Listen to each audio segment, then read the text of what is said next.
भारत एक कृषि प्रधान देश है जहां की 70% ग्रामीण आबादी केवल और केवल खेती पर निर्भर करती है। यहां पर ऐसे किसान आपको देखने को मिलेंगे जिनके पास 100, 200, 300 बीघा, 400 बीघा खेत भी है। यहां पर ऐसे किसान भी आपको देखने को मिलेंगे जिनके पास 5 बीघे, 10 बीघे या 2 बीघे, 5 बीघे जैसी जमीनें भी हैं। छोटी से छोटी जमीनें और बड़ी से बड़ी जमीनें भी किसानों के पास हैं।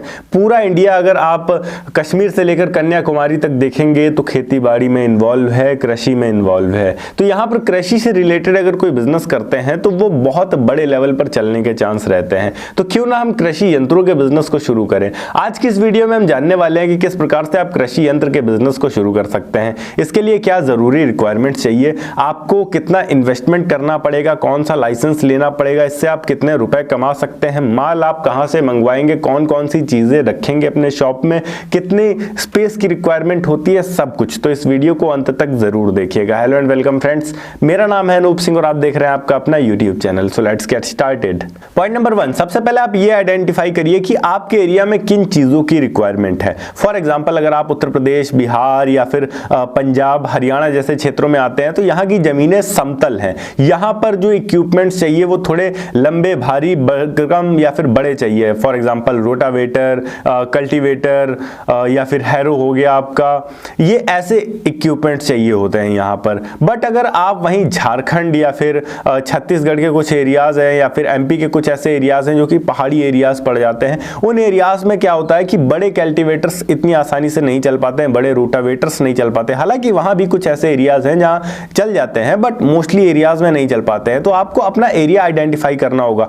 वहां पर पावर टीलर ज्यादातर यूज किया जाता है, छोटे छोटे पावर टीलर्स होते हैं उनको यूज किया जाता है। तो अपने एरिया के हिसाब से ये पहचानिए, ये देखिए कि किस चीज की मांग सबसे ज्यादा है, आपके एरिया में क्या फसल होती है। कई बार इस पर भी निर्भर करता है कि किस प्रकार के इक्विपमेंट का यूज किया जाएगा आपके एरिया में। तो आपको सबसे पहले तो यही आइडेंटिफाई करना है, क्योंकि उसी के आधार पर आप अपने बिजनेस का प्रॉपर प्लान बना पाएंगे, रेडी कर पाएंगे। पॉइंट नंबर 2 की बात करते हैं। अब आपको चाहिए होगा एक प्रॉपर शॉप के तौर पर आप 20 बाय 20 की एक दुकान देख सकते हैं। इसके अलावा एक गोडाउन आपको रखना होगा। गोडाउन इसलिए रखना होगा जहां पर आप सारा का सारा माल रखेंगे। शॉप कहां होनी चाहिए? शॉप आप मंडी के आसपास रख सकते हैं, ऐसी मंडी के आसपास जहां पर किसानों का आना जाना अधिक रहता हो, या फिर किसी ग्रामीण क्षेत्र में जहां पर अधिक से अधिक किसान आते जाते हो। ओवरऑल एक ऐसी जगह आपको चुननी है जहां पर किसानों का आवागमन ज्यादा रहता हो। यह कृषि ऑफिस हो सकता है या ब्लॉक हो सकता है।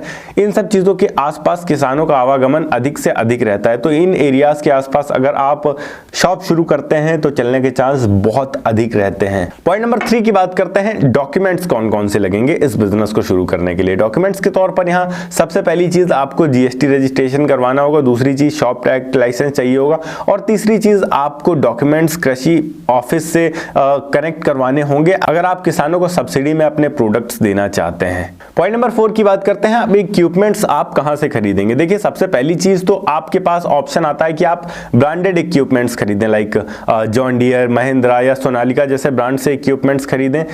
अगर उनसे आप नहीं खरीदना चाहते हैं तो यहाँ पर दूसरा ऑप्शन आपके पास ये आता है कि आप लोकल सप्लायर से खरीद सकते हैं। आपके आसपास जो हैं मोस्टली आपको लुधियाना और जालंधर में ऐसे सप्लायर्स मिलेंगे जो कि आपको बल्क में कृषि इक्विपमेंट्स देंगे, कृषि यंत्र जो होंगे वो देंगे। या फिर आप अगर पावर टीलर वगैरह रखना चाहते हैं तो कई सारी छोटी छोटी कंपनियां आती हैं, लाइक एग्रो या फार्म एशिया करके कंपनियां हैं।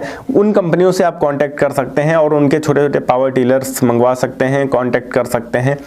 काफ़ी अच्छा मार्जिन ये लोग भी आपको दे देते हैं। आप उनसे कांटेक्ट करेंगे, उनके कंपनी से कांटेक्ट करेंगे, उनके मैन्युफैक्चरिंग यूनिट से कांटेक्ट करेंगे, डायरेक्ट वो सप्लाई कर देंगे, आपके शॉप तक पहुंचा देंगे। पॉइंट नंबर 5 की बात करते हैं। आप इसमें लागत कितनी आती है। लागत डिपेंड करता है कि आप क्या क्या रखते हैं। जैसे कि अगर आप केवल कल्टीवेटर, हैरो और छोटी मोटी इक्विपमेंट्स के साथ में शुरू करते हैं तो आप इसे 10 से 15 लाख में भी शुरू कर सकते हैं। पर अगर इन्वेंट्री थोड़ा बढ़ा के रखना चाहते हैं, थोड़ी ज़्यादा चीज़ें रखना चाहते हैं, महंगी चीज़ें रखना चाहते हैं, जिसमें आप थ्रेशर जैसी चीज़ें भी इंक्लूड करते हैं, तो यहाँ पर आप मिनिमम 30 से 35 लाख रुपए मान के रख सकते हैं कि आपको इन्वेस्ट करना पड़ेगा अगर आप इस बिजनेस को शुरू करते हैं तो।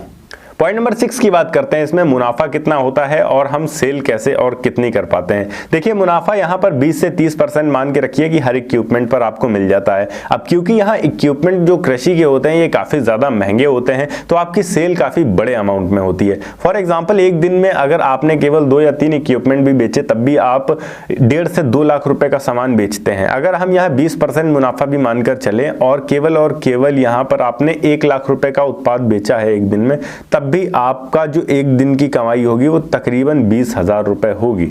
हम फॉर एग्जांपल मान के रख सकते हैं कि पूरे महीने कस्टमर आपके पास नहीं आता है। अगर महीने में 30 दिन है तो केवल 15 दिन आपके पास कस्टमर आया और आपने केवल 1-1 लाख रुपए का ही एक दिन में बेचा, तब भी आप पूरे महीने में अगर 15 लाख का भी कारोबार करते हैं तब भी आपका जो मुनाफा निकल कर आता है वो तकरीबन 3 लाख रुपए निकल कर आता है। अब जब 3 लाख रुपए का आप मुनाफा कमा रहे हैं तो इसमें 50,000 रुपए अगर छोटी मोटी लागत या फिर रनिंग कॉस्ट भी निकाल देते हैं अपने बिजनेस का, तब भी 2 से 2.5 लाख रुपए आप आसानी से महीने का कमा पाएंगे। और ये एक सीजनल बिजनेस होता है एक तरीके से। बुआई के टाइम में इसकी सेल काफी ज्यादा बढ़ जाती है।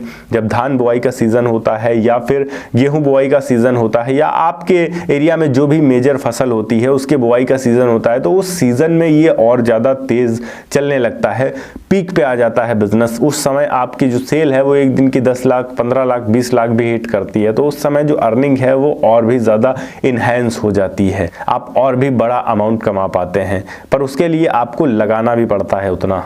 पॉइंट नंबर 7 पे आते हैं कि अब इसकी आप मार्केटिंग कैसे कर सकते हैं। तो मार्केटिंग के लिए आपके पास एक बेहतरीन ऑप्शन यही है कि आप गांव-गांव जाइए, अपने शॉप का प्रचार कीजिए, लोगों को बताइए, किसानों को बताइए कि आप इन इक्विपमेंट्स को सेल करते हैं। मोस्टली आप ट्राई करिए कि जो गाँवों के सरपंच हो, मुखिया हो, जो प्रधान हो, जो बड़े लोग हों गाँव में, कृषि ज़्यादा जिनके पास हो, उनको पकड़िए, उनसे संपर्क करने की कोशिश करिए। जब आप एक लीडर को पकड़ते हैं तो आप पूरी जनता को एक तरीके से पकड़ लेते हैं। तो इस तरीके से आप अपने मार्केटिंग को बढ़ाने की कोशिश करिए। आप आसपास के गांवों के प्रधानों को कह सकते हैं कि अगर आप हमसे चीजें खरीदते हैं या अपनी जनता को खरीदवाते हैं तो मार्केट से हम काफी ज्यादा डिस्काउंट आपको दे देंगे। तो वो लोगों को आपके पास लेकर आएंगे जिससे आप उनको डिस्काउंट देंगे। तो आप इस तरीके से अपनी मार्केट बेस को बढ़ा सकते हैं, बना सकते हैं। एक बार जब आपका नाम बन जाता है एरिया में, उसके बाद आपको कोई प्रॉब्लम नहीं होती है। फिर आपके पास परमानेंट कस्टमर्स होते हैं जो आते रहते हैं।